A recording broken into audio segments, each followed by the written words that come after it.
Okay, Philip, you can take it away. They can hear us. Good afternoon, everyone. This is Philip Wiedmeyer with Transportation Energy Partners. And also joining me today is Ken Brown, our consultant for Transportation Energy Partners in Washington. And thank you, everyone, for joining us today for this webinar, where we're going to provide an outlook for clean transportation policy and the upcoming Energy Independence Summit next month in DC, and talk about preparing for Capitol Hill Day during the EIS event. Next slide. First, I want to give a shout out and thank to our sponsors of EIS. We would not be able to host and conduct this event if it weren't for our sponsors, and so our gratitude. Be sure to thank them when you come to the summit next month. Next slide.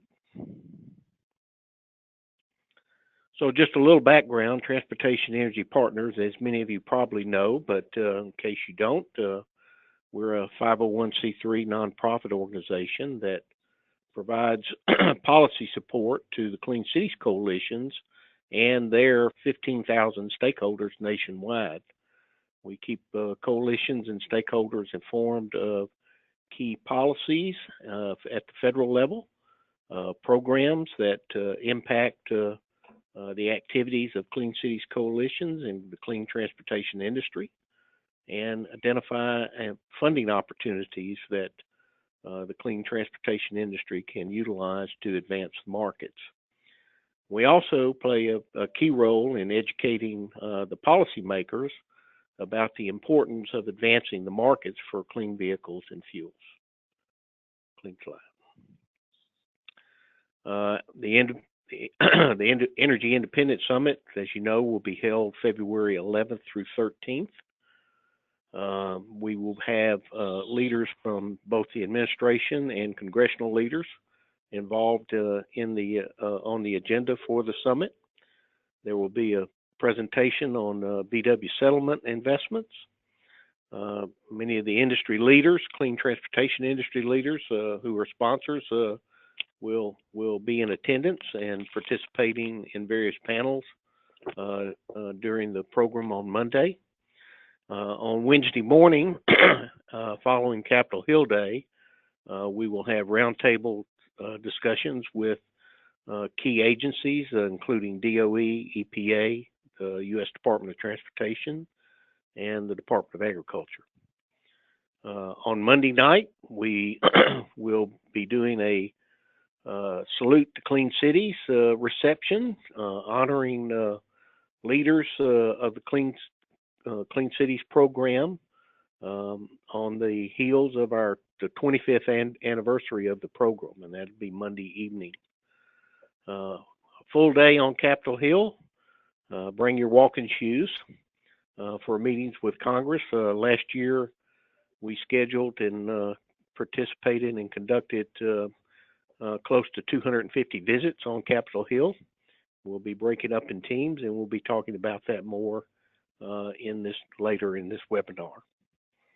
And on Tuesday evening, following the Capitol Hill Day, we will have a reception at the UPS townhouse that's right on Capitol Hill. And you can get more information on our website address, www.transportationenergypartners.org. Next slide. So, as is often the case, the policy for federal clean transportation, the future of it remains somewhat uncertain.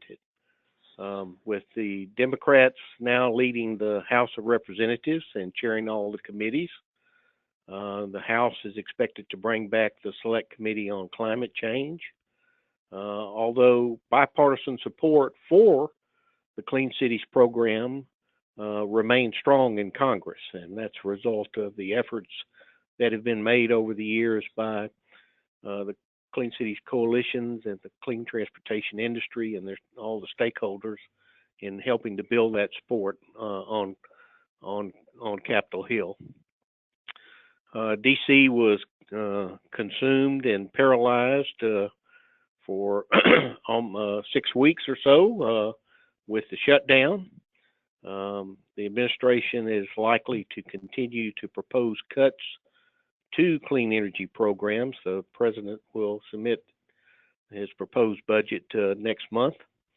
And budget negotiations, as usual, but maybe even more so this year, will be a little tricky with the split between the control of the House and the Senate. There is a possibility that on a bipartisan basis that some infrastructure legislation could move forward, but that remains to be seen. Next slide. So for TEP, our clean transportation priorities for this fiscal year would be to, and we'll go in detail, more detail on each one of these, but the main points are to extend the tax incentives for alternative fuels, vehicles, and infrastructure, many of which expired and have started and stopped over the past few years. Preserve the renewable fuel standard, which is annually always under attack from the petroleum industry. To increase federal funding for key alternative fuel programs, like, for instance, the DERA program or CMAQ, or the Clean Cities program at DOE. We have a kind of a regulatory, not a legislative issue in terms of FHWA, the Buy America waivers for alternative fuel vehicle projects that have been suspended recently. So there's work that needs to be done there. And we also would like to see alternative fuels included in any new infrastructure initiatives or legislation that may move forward. So with that, I'm going to turn it over to Ken to go into more details on each of these. Ken? Thank you, Philip. And hello, everybody. Thanks for being here today, and we look forward to seeing many of you in DC for the Energy Independence Summit on the 11th through the 13th. And if you're on this webinar, it's not too late to register for the summit. So please come to DC. It makes a huge difference. One of the reasons that we've been successful in increasing funding for programs and extending the tax incentives is the effort that people make to come to Washington and be part of our summit every winter. So again, thanks to those of you who are coming, and for those of you who are still thinking about it, there's still time to register and get your plane reservations and come to DC. It's a lot of fun and it's extremely productive.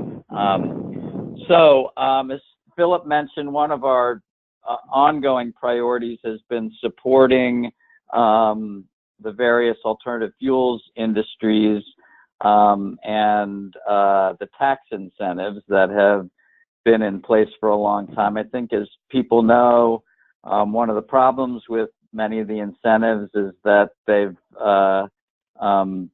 been extended on a year or at most 2-year basis, and then they expire, and then they get reinstated retroactively.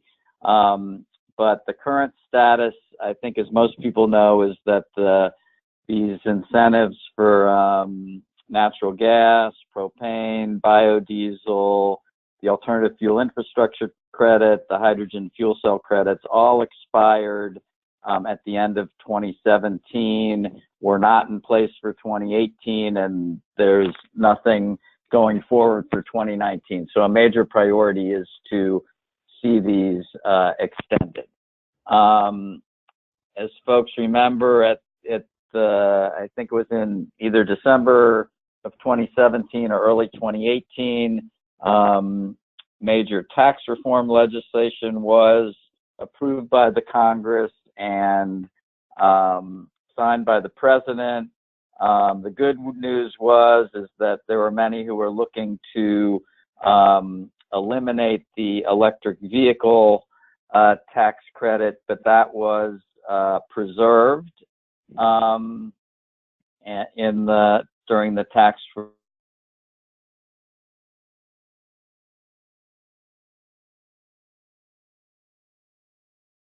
did not get included into the tax reform legislation.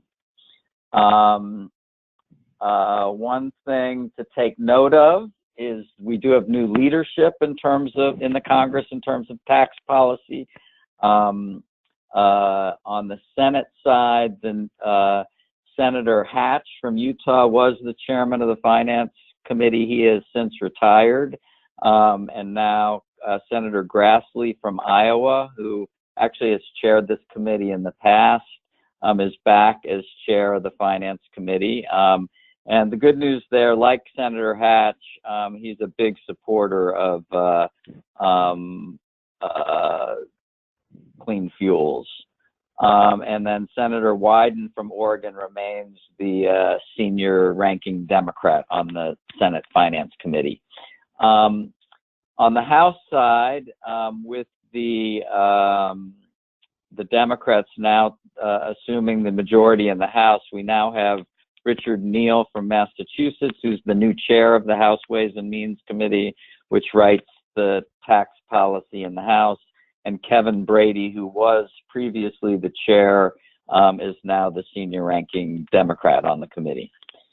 In terms of the outlook, as we talked about, the shutdown and the funding negotiations have been consuming Washington since December and are still very much at the forefront, and will be, hopefully those will all be resolved. The deadline is February 15th, so while folks in Washington there will still be a lot of discussion about that, though the various legislative committees are beginning to get organized and hold hearings on other matters as well.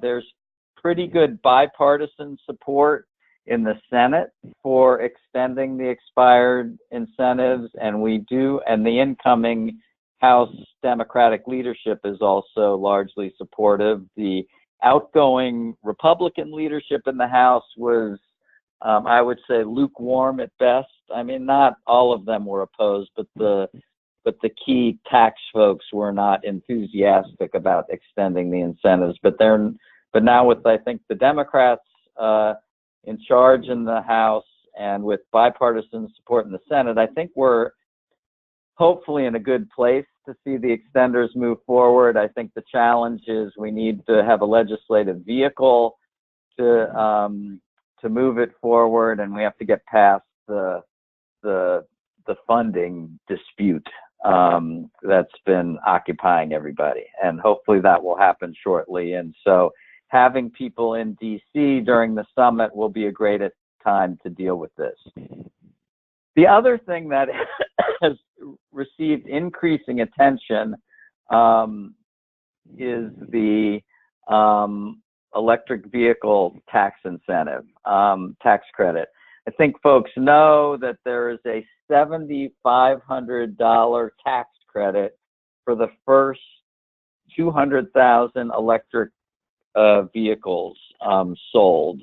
And then after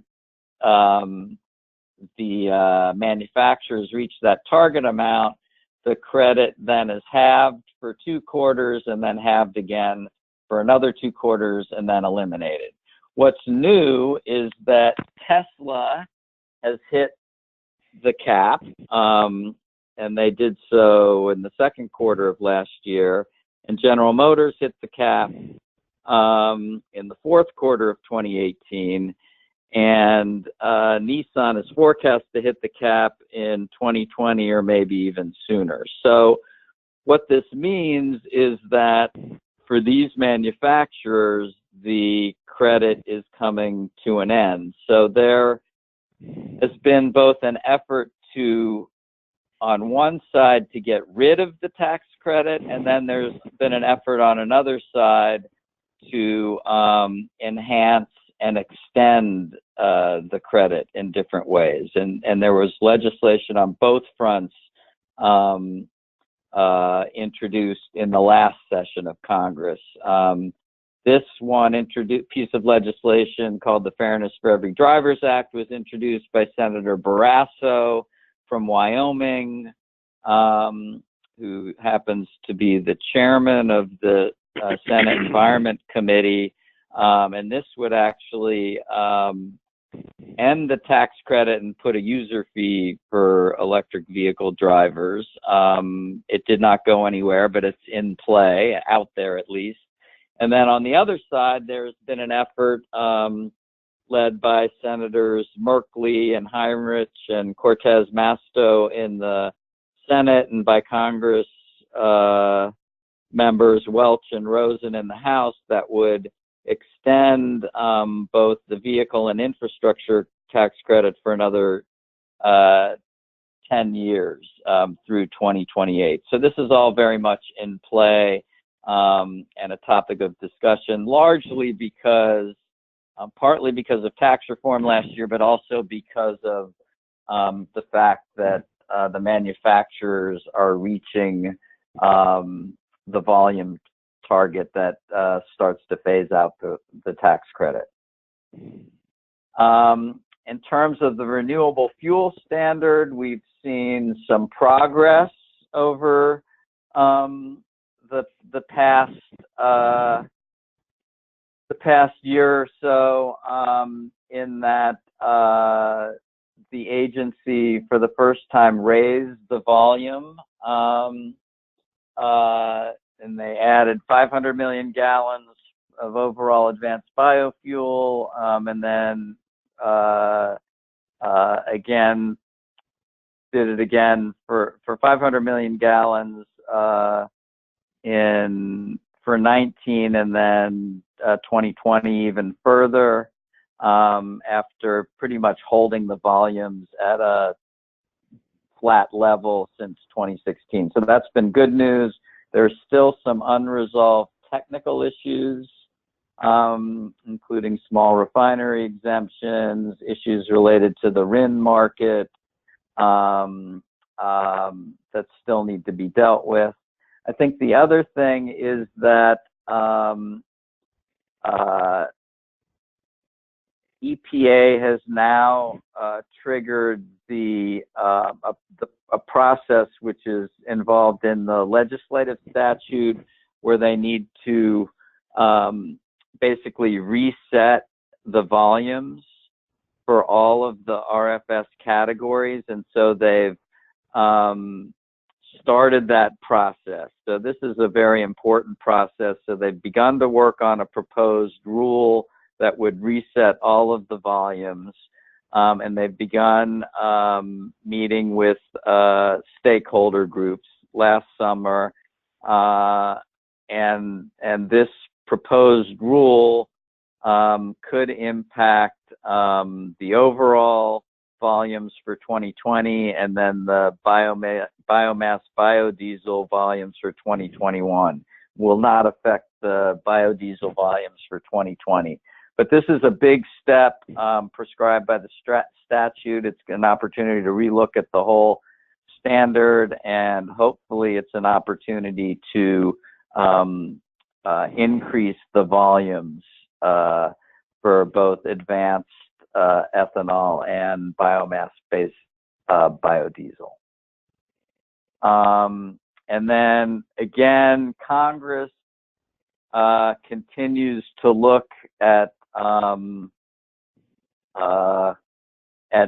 reforming the RFS. There are all kinds of proposals out there, and issues related to sunsetting it, looking at different volumes, all kinds of issues, but it's very much in play. And the basic dynamic is that the petroleum industry is looking to eliminate or significantly limit the RFS, while the biofuels industry is looking to for opportunities to preserve it, strengthen it, and continue to increase the volumes. And again, this will be impacted by the at least in the House side, by new leadership on the Energy and Commerce Committee, which will be chaired by Congressman Frank Pallone from New Jersey.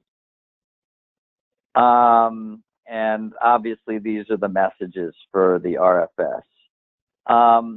In terms of federal funding, our two main priorities are looking to maintain at the bottom line and hopefully increase funding for the Clean Cities program, and then also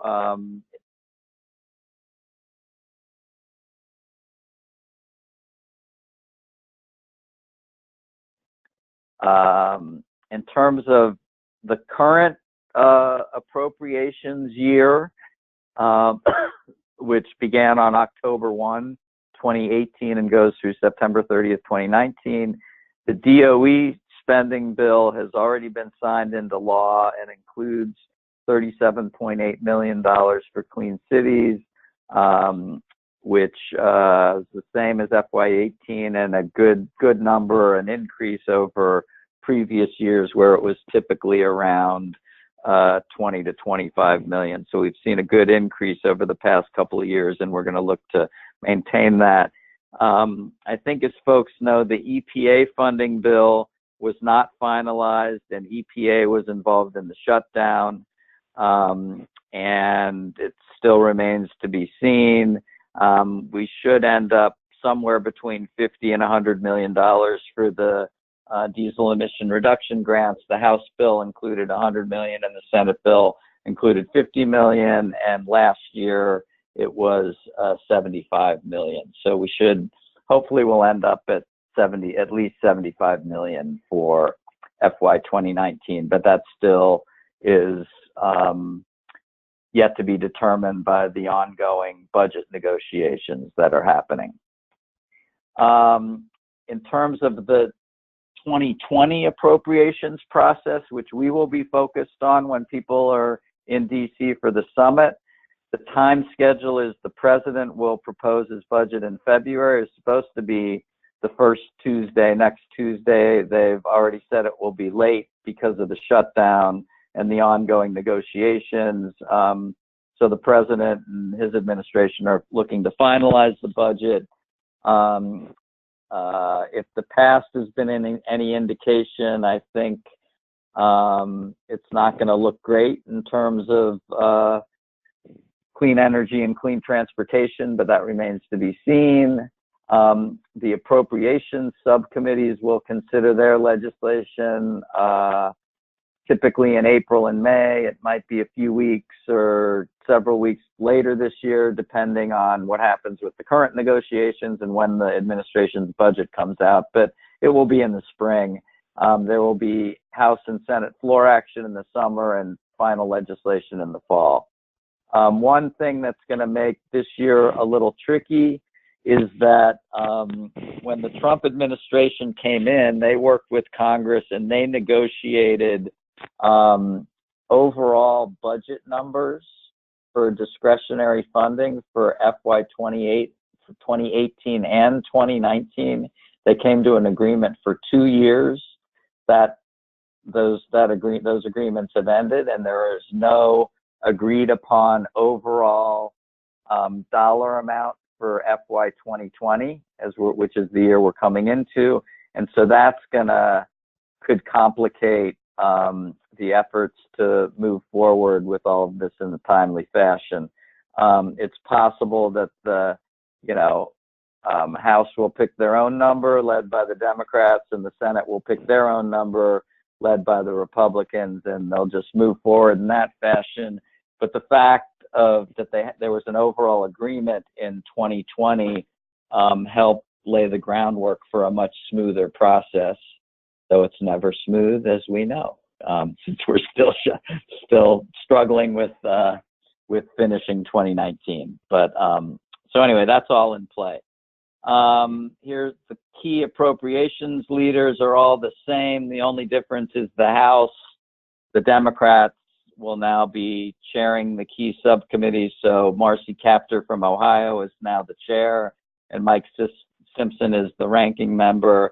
And then for Interior, Betty McCollum from Minnesota is now the chair, and Ken Calvert is now the senior ranking Republican on that subcommittee.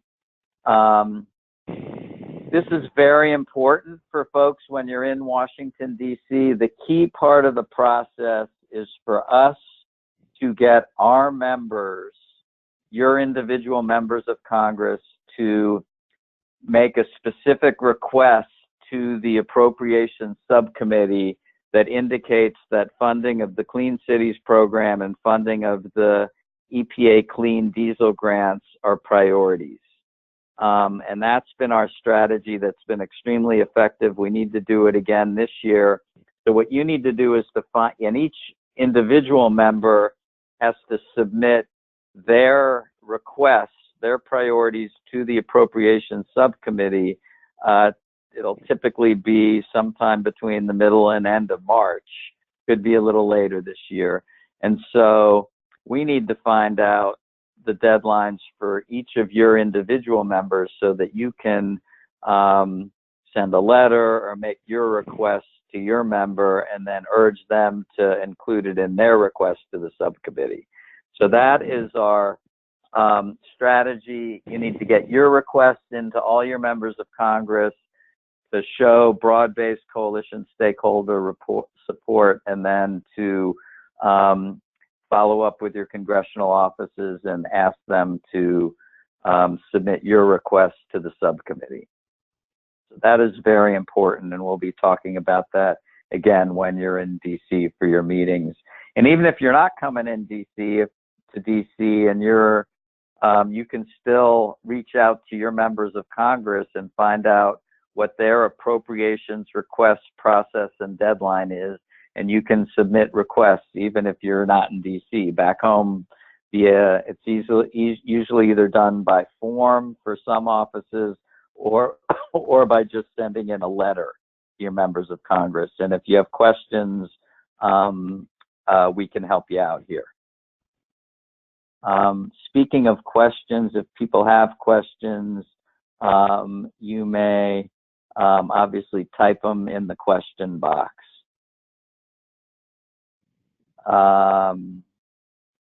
Next slide. Infrastructure legislation. So there, I think as people have heard, the president's expressed interest in infrastructure. Members of both parties have expressed interest in infrastructure. And I think with the Democrats now in the majority in the House and sharing the committees, I think there will likely be infrastructure legislation moving at least in the House. And so we are working with others on proposals to include alternative fuel infrastructure. The timing for all of this remains clear, but this is an issue that we're going to want to talk about in our meetings with members of Congress. And obviously one of the issues that is an obstacle is how do you pay for all of this? Congress, I think as many of you know, has not increased the gasoline tax, which is the primary mechanism for funding transportation infrastructure, since the 80s. And that includes, it hasn't even indexed it for inflation. So actually the amount of money in terms of buying power has been declining for more than 30 years. And so that still remains an issue, and we'll see how they deal with that. But we will be involved in these discussions. Finally, as Philip mentioned earlier, we still have a problem at the Federal Highway Administration where they are holding up funding for hundreds of clean vehicle projects across the country while they're figuring out whether they're going to alter their implementation of various Buy America policies. And what we've been arguing to DOT is it's fine if you want to implement new Buy America policies, but in the meantime, use the old policies so that we can keep the projects moving. We've had several discussions with DOT. We pried some projects loose, but we still have a major problem. And I think we're going to have to get Congress involved to solve it. And so that, again, will be a focus of our meetings while folks are in DC. So with that, That's to help you prepare on the policy side. And then Philip, before we move to the next section, I want to look and see if we have any Questions? Any questions? Let's see if I can read these questions.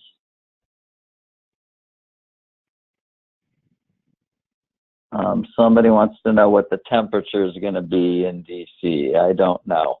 Look at weather.com. That's where I look. Hopefully it'll be warmer than it is today. When I was walking my dog this morning, it was 8 degrees. And that's nothing compared to what people are experiencing in the Midwest. Let's see.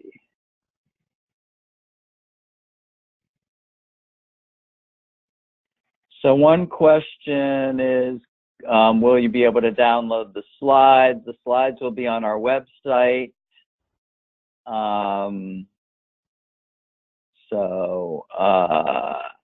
Yes, and we will send you a link to that.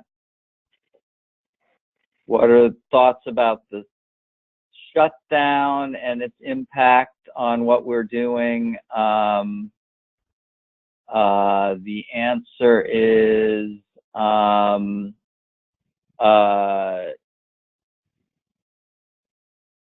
think the government will be open, number one, because it's been extended through the 15th.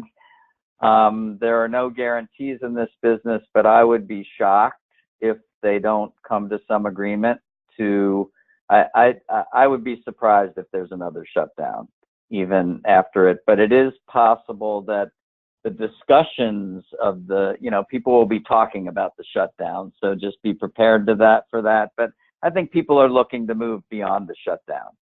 I think the biggest impact the shutdown is going to have on us, now that the government's been reopened, is that it's delaying, at least to some degree, the beginning of the FY 2020 appropriations process. But outside of that, I think we will get a good reception and people are looking to move forward.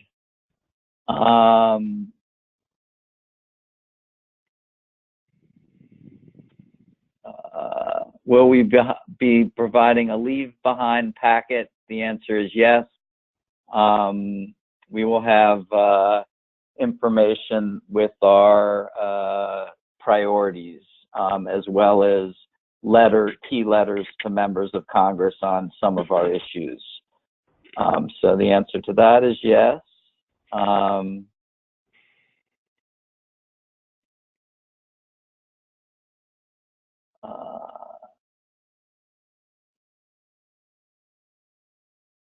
There's another question. Can you please explain the outline for day one of the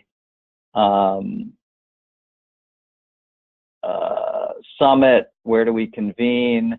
The day one of the summit, February 11th, is at the Westin Georgetown Hotel on M Street, and yes, it's on the website.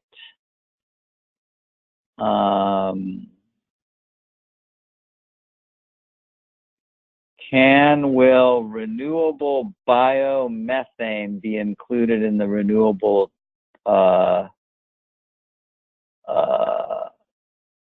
fuels legislation? Philip, do you know? I do not know the answer. I'm not up to speed on that. No, I don't know whether that's in there. So I can't answer that question. There's a question on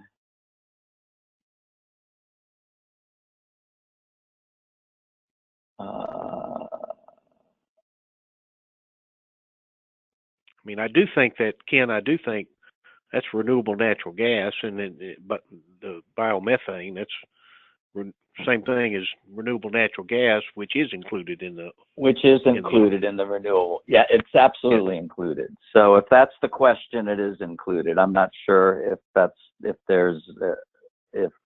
renewable renewable natural gas includes renewable biomethane, but if that's the question, it is included in the renewable fuel standard. And here's another question, which is, and I don't know a full answer to this, but is there discussion about incentives for medium and heavy duty electric vehicles? And I know that's Irvi has asked that. I'm gonna get back to you, Irvi. I'm gonna talk to some folks and find out what the discussion of proposals and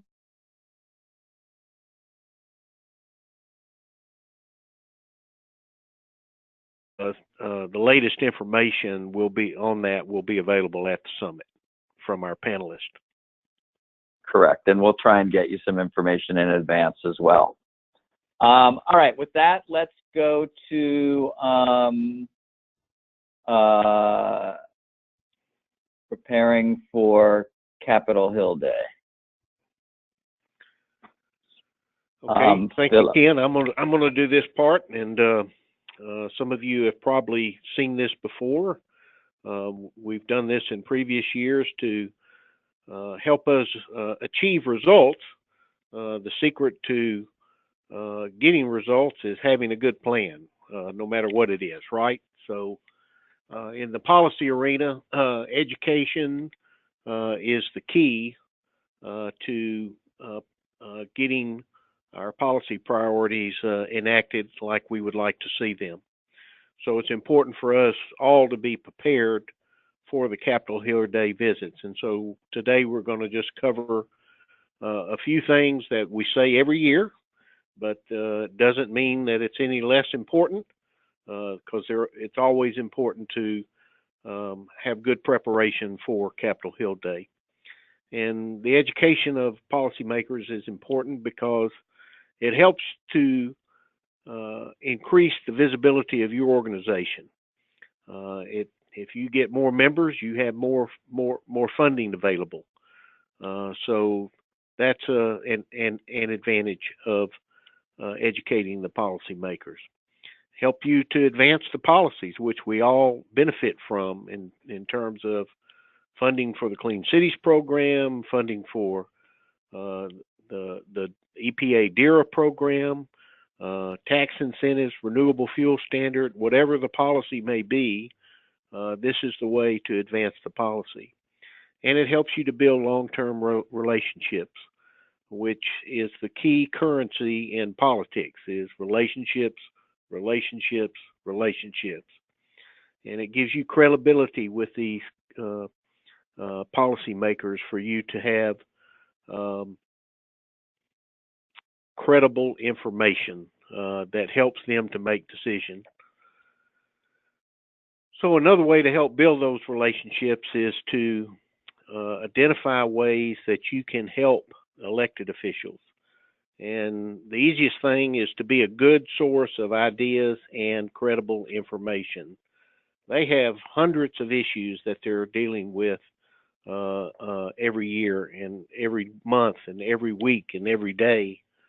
And if you are established as a go-to source on alternative fuels and clean transportation issues, it's very likely that the members of Congress and their staff will turn to your organization for advice and information on what the impact is. Another good way to help them is to introduce them to your stakeholders and community leaders. Politicians love exposure, and so you're helping them increase exposure and meet new people, and that helps your relationship with that member of Congress. And it helps you build relationships not only at the national level, but with local and state offices. You should be doing the same thing, not just with congressional leaders. Next slide.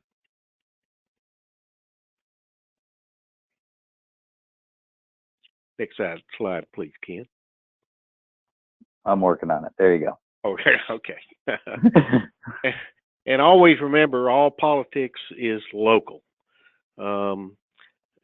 it's important for you to relate how the policies you are advocating for impact what's going on in your neighborhood, so to speak, in your backyard, in the congressional district, in your state. Provide information on facts and figures on how many jobs are being created by clean fuel vehicles and fuels, how it's benefiting the local area. Provide examples of local projects and programs, and try to do that concisely. We have provided examples in the past of how other coalitions concisely present that information to give an overview of the projects and activities going on. And if your state has 14 members of Congress, break it down by those 14 districts. Show them what's going on in each area. That's what they're going to be mostly interested in, what's going on in their backyard. They also care about what's going on overall in the state, but they're most interested in what's happening in their district. And hey, it Philip, demonstrates... Philip, if yes. I can just add there, good examples are if you've opened up a new, CNG station, or if a couple of, school districts have converted their fleets to, alternative fuel, cleaner school buses, or, you've a new plant that makes vehicles or buses is located in your district, or an existing plant is increased jobs, but and anything, the more concrete, the better. If you had a workshop, that's a good thing, but anything that talks more about projects, vehicles, stations, jobs, plants, new businesses being created, all things that are both helping the local economy, helping the air get cleaner, and helping the vehicles use new technologies is great stuff to talk about. Sorry, Philip, to interrupt there. Oh, no, those are all good points. Name fleets that are specific fleets, organizations, be they private or public fleets that are using alternative fuels. Those are all great examples that gives them a real picture of this is real world stuff that's really happening. Okay. When you go in your meetings on Capitol Hill, they're likely to ask you a lot of questions. Some may not ask any questions, but important to follow up and follow through. If they ask you a question that you don't know the answer to, don't try to wing it. Tell them you don't know, but you'll find out, and get back to them on it. Always a nice touch is after your meetings to send a thank you note to those that you met with for their time and listening to what you had to say. Stay in touch with them. Communicate with them often. Put them on your newsletter list. Send reports. Provide updates to those congressional staffers. They'll look at it. You may not hear back from them, but keep that constant communication and dialogue going with them. Always invite elected officials to any local event you have. If you're having an opening or a workshop or that they could kick off at, that gives them visibility, and it helps to add credibility to the event you're doing, and also attracts media coverage, because where the elected officials are, the medias are going to really follow, and that helps to increase the reach and exposure that your event may have. Identify opportunities. If you're doing a press conference, ask elected officials to participate in that with you, and give updates on policies that they're involved in and what their thoughts are on clean transportation and fuels.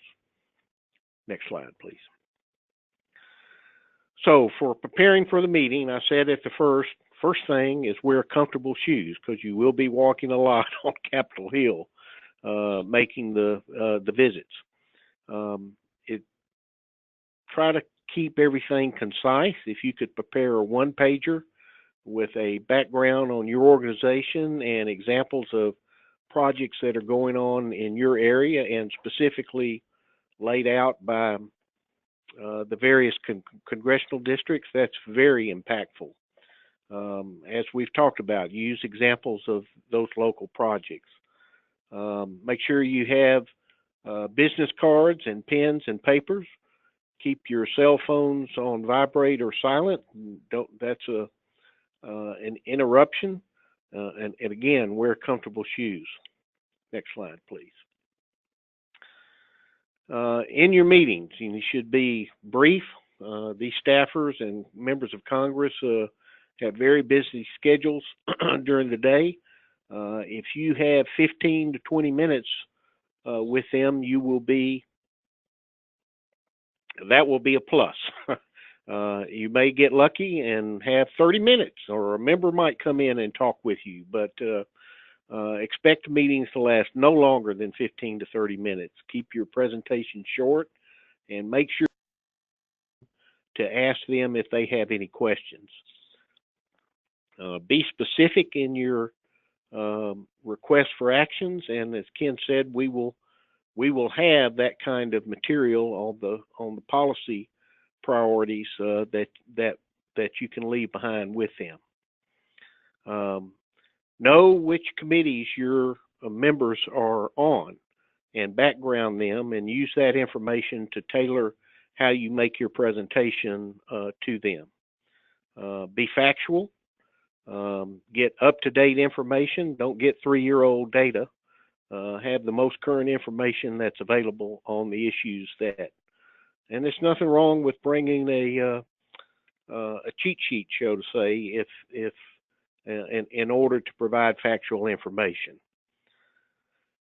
And on every issue there are pros and cons. So over the years, I've always found it helpful that if you're able to articulate both the pros and the cons of any issue, that helps build your credibility with that member or that staffer.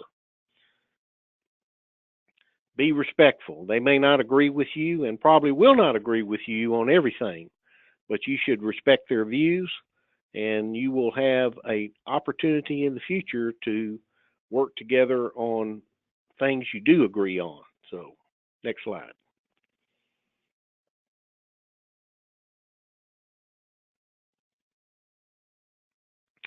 And to help you prepare for Capitol Hill Day, Transportation Any Partners will provide assistance for you, and Ken will cover what would be available to help you in terms of scheduling meetings and sample letters and talking points and handouts or press releases, all of those things. Ken?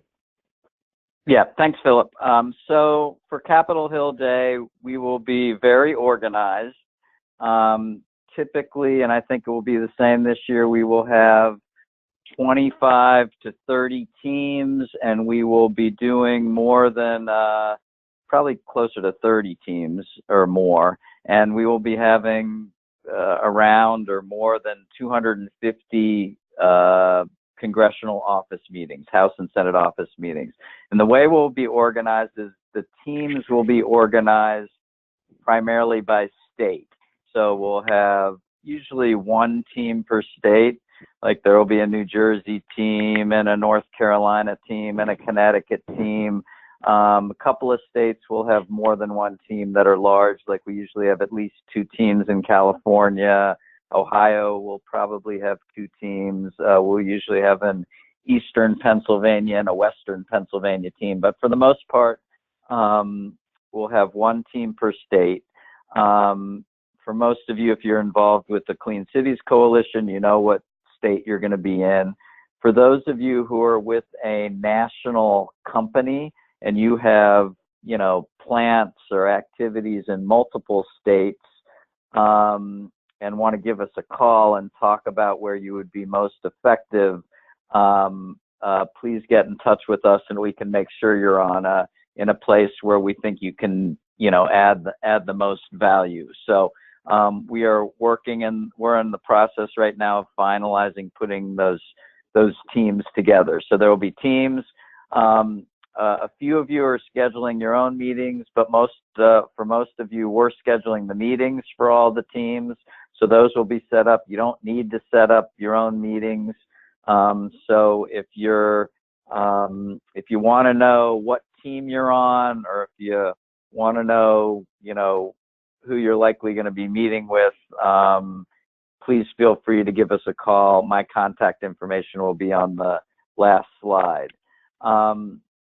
We will be providing talking points to prepare you for the meetings. We'll be sending those out next week, and then also a packet of handouts on our federal policy priorities that you can leave behind. And then we'll also prepare a sample appropriations request letter that you can use with your members of the House and Senate for both the Clean Cities program and the EPA Clean Diesel Grants program. We'll have some other letters that will be in the packet that will go from our organization on issues like extending the tax incentives. And then we'll also give you a sample local press release that you can use with your local media to let them know that you're coming to DC, and you might be able to get a little press coverage for the fact that you're going to DC and these are the issues that you work on, and that helps give a little nudge to your members of the House and Senate to let them know that this stuff is a priority. And you could highlight, for example, some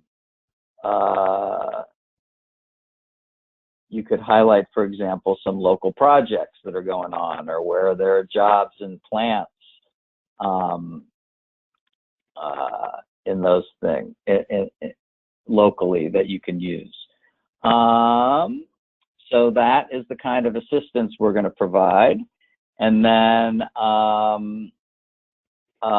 we have a few more questions here that I'm going to look at and see if we can answer.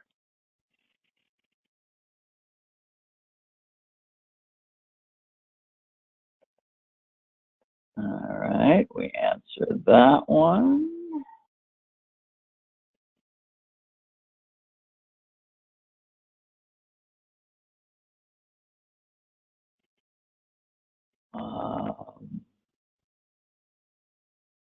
Will we get a schedule in advance? You likely will not get a schedule in advance.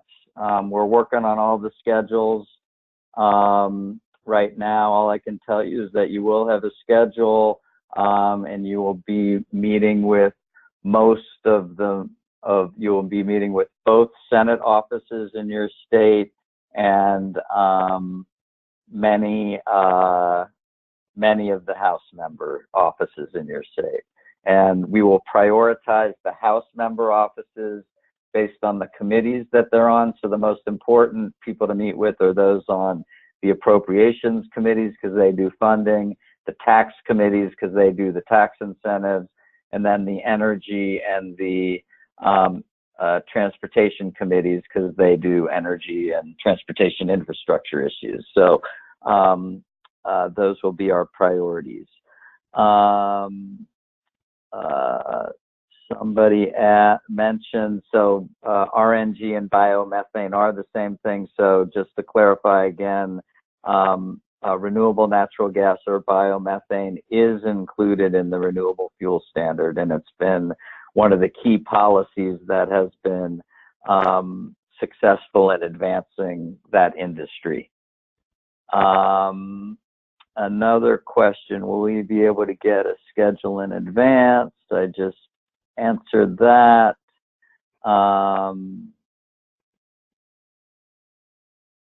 Let's see, what else do we have here?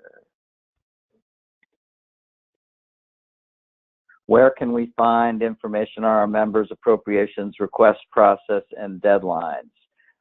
You will need to talk to the office to get that. It's typically not published. So basically, you need to call your House or Senate office and ask for the appropriations staffer. That's the best way to do it. So ask for the staff member that handles appropriations. And sometimes, usually it's one, sometimes it's more than one on different topics. So then it would be energy appropriations and EPA appropriations. And then ask that individual what the request process is. If you can't get that person, ask whoever answers the phone in the office, and they should be able to give you that information. Very good question. For those who cannot lobby, how do we make sure that we are not part of conversations with such an agenda?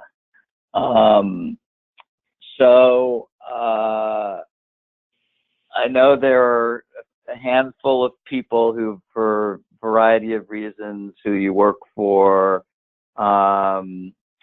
you're not enabled to lobby. So, it's typically an office policy.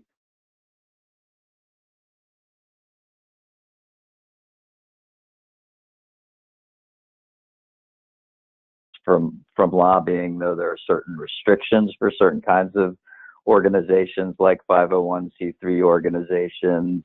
They can only spend a certain amount of their budget on lobbying activity.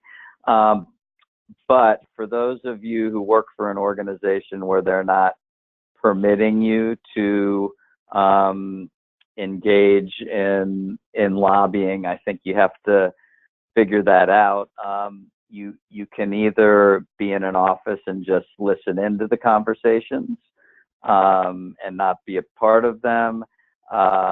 You can say, I'm just here to give you an update on projects that we're working on. So there are different ways to do that. And I think the best thing would be, if you have further questions on that, would be to get in touch with me and we can talk through the options for those individuals. But there's, nothing in law that prohibits anybody in lobbying. But if you have an organization, like you might work for a state energy office, or you might work with a city, or you might work with the Council of Governments, and that those folks either have other priorities or don't want you, for whatever reason, engaged in quote unquote lobbying activities, I think the best thing would be to ask your bosses, hey, can I sit in these meetings and, just learn and be quiet, or can I sit in there and just say, hey, we want to update you on on the progress that we're making. And I think for a more detailed discussion, please call me at 202. I'm going to move to the next slide so you can write down my contact information. 202-674-7777. We can talk more about that. Ken, if I might add on that, another strategy that can work in a situation like that is, if you have a stakeholder with you, is let the stakeholder make the request, and you're just participating in the meeting and providing information and educating. You're not asking them to do anything specifically, which would be lobbying, but your stakeholder could make that request.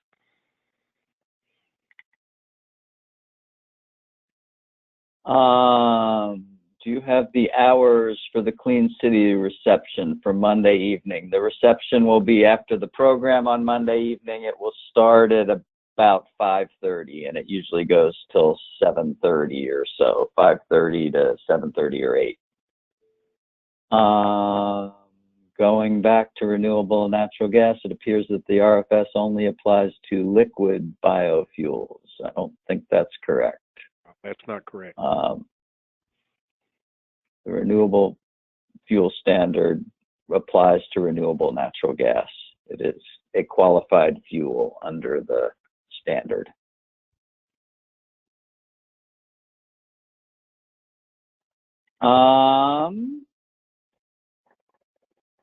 Should we invite congressional staff and members to the UPS reception? Yes, you are more than welcome to invite congressional staff and members of Congress to join us at the UPS reception. We usually get a handful of folks who take us up on that. And it's a great thing to do, and it's a really fun reception. UPS is a great host and a great partner in all things clean fuels, and it's a really fun event. So please feel free to, when you're in your meetings with congressional staff or members of Congress, to invite them along. And in the meetings that we're scheduling, we typically add that in our meeting requests too.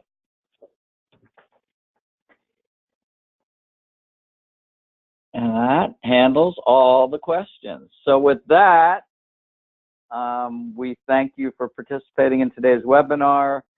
We look forward to seeing those of you who are coming to the summit. If you're not registered for the summit, you should get registered or encourage your stakeholders to come. The more people who are here, the more Clean Cities coalitions that are represented, the more successful we're going to be in this process to continue to have policy support for the industries that we're working with. Philip, do you have any concluding remarks? Just thanks to everyone for your time today, and please don't hesitate to follow up if you have additional questions or need additional information. Great. Thanks, everybody, and we'll see you in DC. Bye now.